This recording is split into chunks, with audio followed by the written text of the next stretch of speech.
Hi guys, got another build here, continuing the set of builds I'm doing for Guild Wars 2. This is another leveling build, and it's a level 80 um, leveling build, meaning that we're going to go all the way to 80.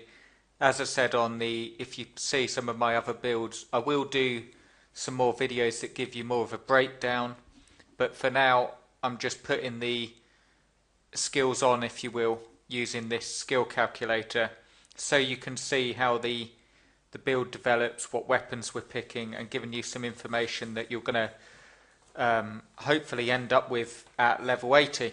So it will help you level if you feel that you've got your build a bit wrong with the profession that you've picked. So I'll start with the weapons, obviously, and give you a bit of information about it. On your main hand, you're going to have short bow, and on your offhand you're going to have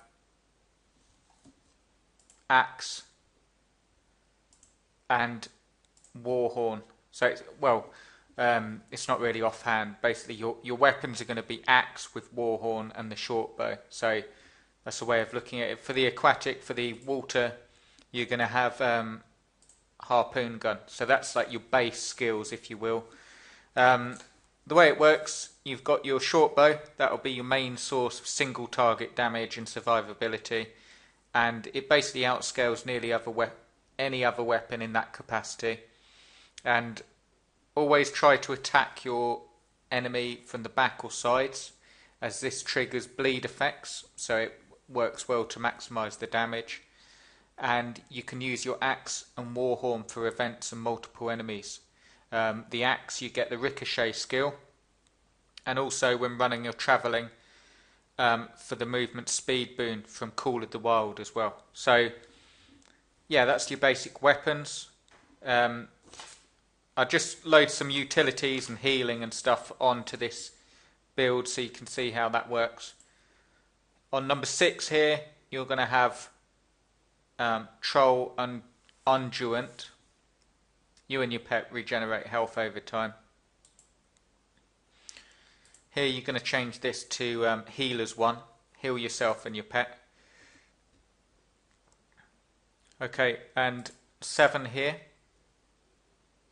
you're going to have a Spike Trap. Set a trap that bleeds and cripples foes. These are basically your utility skills. Here you're going to have there it is, Sikkim. Shout. Your pet runs faster and does more damage.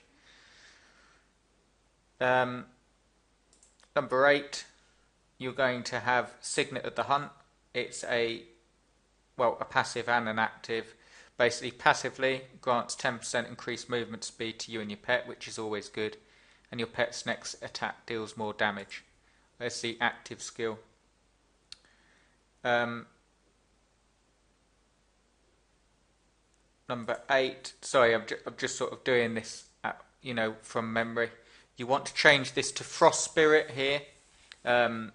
Summon a Frost Spirit that has a 20% chance to grant bonus damage to nearby allies. So it makes you, if you're fighting in a group, it makes your allies attack stronger. On 9, you want to go for Signet of the Wild. Grants health regeneration to you and your pet grows. The active is your pet grows larger, dealing more damage and gaining stability. Going to change this one,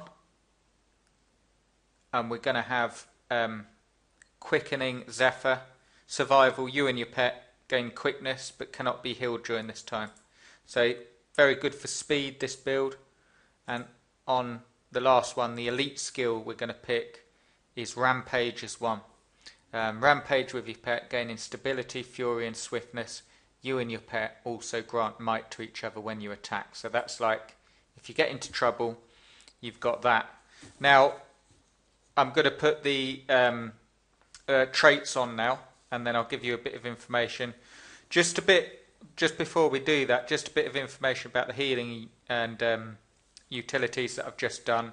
You've got Troll Unduant is by far the most superior healing ability if you're playing solo. You've got a large amount of healing and short cooldown. The only exception to bear in mind is